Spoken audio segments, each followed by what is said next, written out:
At dahil oras na naman ng pilahan mga ka-uwo, syempre pababa na kami dyan. So pupunta na nga kami sa aming pipilahan sa masjid. Kahit nagluto tayo ng gulay na ginataan ka-uwo, so kailangan natin pumila para pang-reserba para kinabukasan. Wow! Para always ready ba mga ka-uwo? Syempre pag wala kang ulam, no choice kundi magkabsa ka na lang na naman. Yung araw-araw ka na lang pumila ka-uwo at makilala ka ng mga tagapagbigay ng mga pagkain sa masjid. Wow! Siyempre, kahit makapal ang mukha natin, ayan, kakapalan pa natin ang mukha natin, ka-uwo.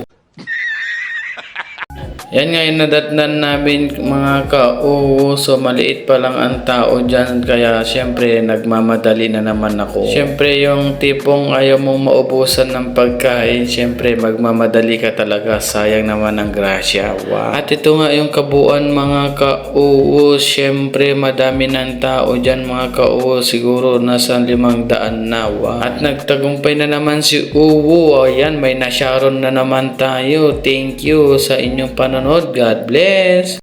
Siyempre, wag nating kalimutan mga ka-uwo. Ayan, palambing naman si Jovelyn S. Sores. Thank you.